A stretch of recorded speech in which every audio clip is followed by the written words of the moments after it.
సిద్దిపేట జిల్లా కుకునూరుపల్లి మండల కేంద్రంలో శ్రీ వారాహి అమ్మ ట్రస్ట్ ఆధ్వర్యంలో శ్రీ వారాహిదేవి శరభేశ్వర స్వామి కాలభైరవ విగ్రహ ప్రతిష్ఠ మహోత్సవాలు ఘనంగా నిర్వహించారు। ఈ కార్యక్రమానికి బీఆర్ఎస్ నాయకులు వంటేరు ప్రతాప్ రెడ్డి, వీరుపాక శ్రీనివాసరెడ్డి ముఖ్య అతిథులుగా హాజరై ప్రత్యేక పూజలు నిర్వహించారు। ఆలయ స్థాపనకు ట్రస్ట్ చైర్మన్ మమతమ్మకు ధన్యవాదాలు తెలిపారు। ఈ కార్యక్రమంలో గ్రామ ప్రజలు, భక్తులు, నాయకులు పెద్ద సంఖ్యలో పాల్గొన్నారు।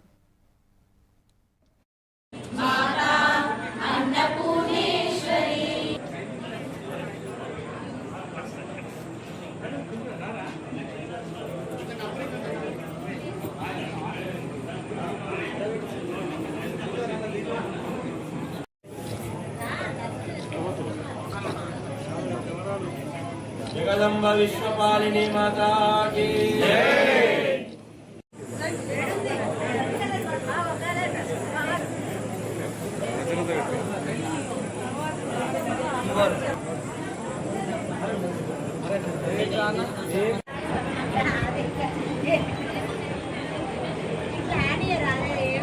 సంబంధించినటువంటి శక్తితో పాటు ఇక్కడ మనకి సప్తమాతృకల్లో ఒకరైనటువంటి వారాహి అమ్మవారిని, అలాగే ప్రత్యంగిర అమ్మవారిని, దీంతోపాటు శరభేశ్వరుని ఇక్కడ ఆలయ నిర్మాణం చేయడం అనేది అత్యంత విధి విధానాలన్నీ కూడా సుభిక్షంగా జరిగాయి।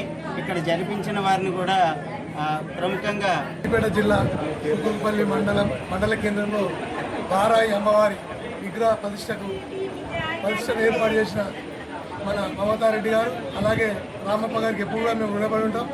మార్మూరు గ్రామంలో ఇంత ఒక మంచి దేవాలయాన్ని స్థాపించి ఇక్కడ రాబోయే కాలంలో కూడా ఎప్పుడు కూడా ఈ గుడికి ఏ విధమైన సహకారం చేయడానికి ముందుండమని మీ ద్వారా తెలియజేస్తుంది। ఖర్చు పెట్టి ఒక మంచి ఆలయాన్ని నిర్మాణం చేసి ఇవ్వడం చాలా సంతోషం। మరి మన ప్రాంతంలో ఇలాంటి ఆలయాలు ఎక్కడ కూడా లేవు। మెదక్ జిల్లాలో కానీ, తెలంగాణ రాష్ట్రంలో కానీ ఏ ప్రాంతంలో సత్యం, ధర్మం, శాంతి, ప్రేమ, అహింస ప్రతి మనిషిలో రావాలని చెప్పి ఈ ప్రాంతంలో సశస్త్రమలంగా ఉండాలని